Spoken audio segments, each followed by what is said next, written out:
Alright, so a few weeks ago I wanted to start live streaming again, and I did what pretty much every Twitch user does and thinks of themselves as being possibly a modern Twitch phenomenon, and goes and drops £60 on a Logitech C920 webcam. But just how good is the C920 webcam? It has been around for a while, it is renowned for being the Twitch, the live stream webcam, and coupled with a good audio source it can actually be quite good. But how good? And is it worth the £60?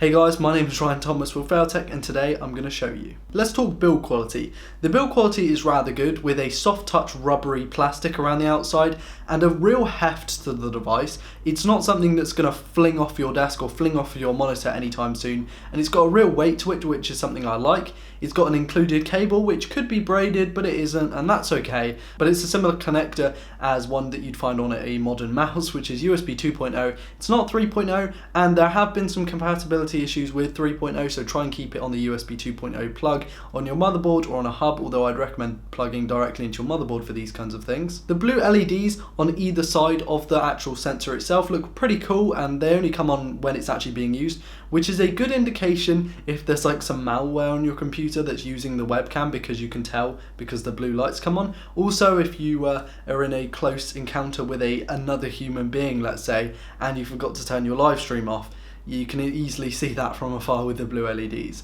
Luckily that hasn't happened to me. The clip that's built in is really cool and lets you sit it on a plethora of different monitors. I have 4 different monitors and each of them are fine. You can also have it sit on top of a laptop or something, which is really cool. Obviously most laptops do have a webcam built in, but it's never quite that good. Whereas this webcam, and I'll get into the quality a little bit later at least, it sits on tops of laptops. As long as your laptop isn't like 100mm thick, it should be alright. It also has a standard tripod mount, which is a thread on the bottom, means you can connect it to your tripod, and it works really well for those shots that you want to get maybe on a top-down shot or different angles. Maybe you're making a video where you need a small camera to get into those tight spaces, or you've got a wrist flick cam or a keyboard cam or mouse cam on Counter-Strike, say, if you're playing and you want to show your legitimacy of your playing.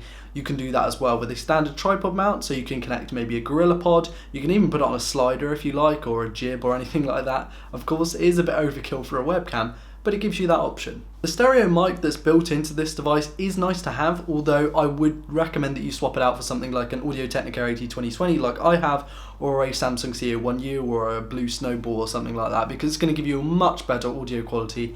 And if you're dropping £60 on a webcam, you're probably going to drop 60 on a microphone. The video itself is 1080p 30fps, which isn't amazing. There are many more webcams that can shoot 1080p 60fps or 4K 30fps, although it's a little bit overkill I think for live streaming. I think it's a good frame rate and a good resolution to have. I think 720p for this price would be a little underappreciated, but I think that definitely 1080p 30fps, especially as you're usually cropping it to fit it into like a face cam part of a window. And I stream at 720p 60fps, so even having it at 1080p is a bit overkill, having it just sat in the corner, and it means that you can go into your program of choice like OBS and make it fit the entire screen if you want, because 1080p is a perfectly reasonable image, and I think it looks good. The autofocus is very quick, so if you want to like show the webcam something and then bring it back, it's really easy to do that because you don't have to change any settings. It's really nice to have autofocus. I forgot what it was like. I've got a GH4 and autofocus isn't great on that, so I definitely am missing out, but using it on the webcam is good,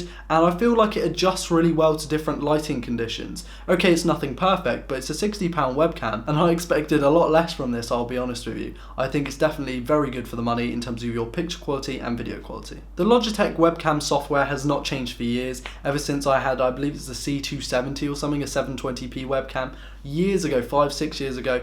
It's been the same pretty much the whole time, and it's good software. It's fairly intuitive. The software settings are kind of where you'd expect them to be. Being able to change the resolution, you can like crop in, you can like do face tracking, add different filters, record videos, shoot photos, you put a timer on. You've got all those different options, which is nice to have, although I would recommend using OBS for recording videos, because it just makes it a little bit easier to tie in your audio, and if you've got background music and stuff like that, it's nice to have. Although definitely the Logitech software is free, and you can download it even if you haven't got a Logitech webcam. Don't know if it would work with it either, but it definitely does give you a good experience considering it's free software. Whilst I wouldn't be recording high-end YouTube videos, as I tend to do with my GH4 with a webcam, you definitely can if you wanted. If you're just starting out making YouTube videos, or maybe you're doing those weird reaction videos, although I wouldn't recommend those kind of videos or anything like that. You can definitely use the webcam, or if you're making gaming videos, you know, you have your face cam.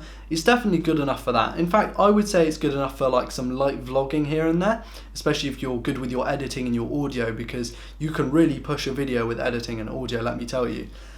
But I don't think that I would use it as a professional video camera. I wouldn't substitute it for something like a G7X or an RX100 or something. It's definitely not that, and of course no one was expecting it to be. But I think that the video quality definitely took me by surprise, especially the continuous autofocus and the ability to change and adapt with different lighting conditions. I definitely think that's good. And one thing I'd like to mention is if you're live streaming, please do get like a small panel light or a softbox or something just to go above your desk. A little panel light can be no bigger than a small tablet, and it can just mount straight to the top of your monitor. It really does improve the video production quality of your videos or your live streams. So do that by all means. I think it's a really good investment, especially lighting is important. And with these small sensors in the webcam, it's really useful to have extra light. It means that the shutter speed can be upped and stuff, and so you don't get all that random blurriness, and it's nice and smooth, which is how it should be. For £60 you really can't go wrong. I'm now a Twitch affiliate, which is awesome. I haven't live streamed for about 2 weeks, but yeah, I'm a Twitch affiliate now, which is super cool. And I live stream games sometimes. So if you want to check it out, it's twitch.tv/Temik. If not, it's fine. You're here for tech videos, not for gaming. So yeah, that's basically it. Hopefully you've really enjoyed this video. Hopefully I'm a little bit more informative than I have been in the past and try to edit it down and cut it all out. Please do like this video if you liked it, dislike it if you disliked it, comment any thoughts at all, about anything ever in the comments, and please do subscribe if you're new around here to never miss a video like this one, because we're trying to get to 10,000 subs and I'm a bit scroungy. So anyway guys, I've been Ryan Thomas with How Tech, and I'll see you in the next one. Peace.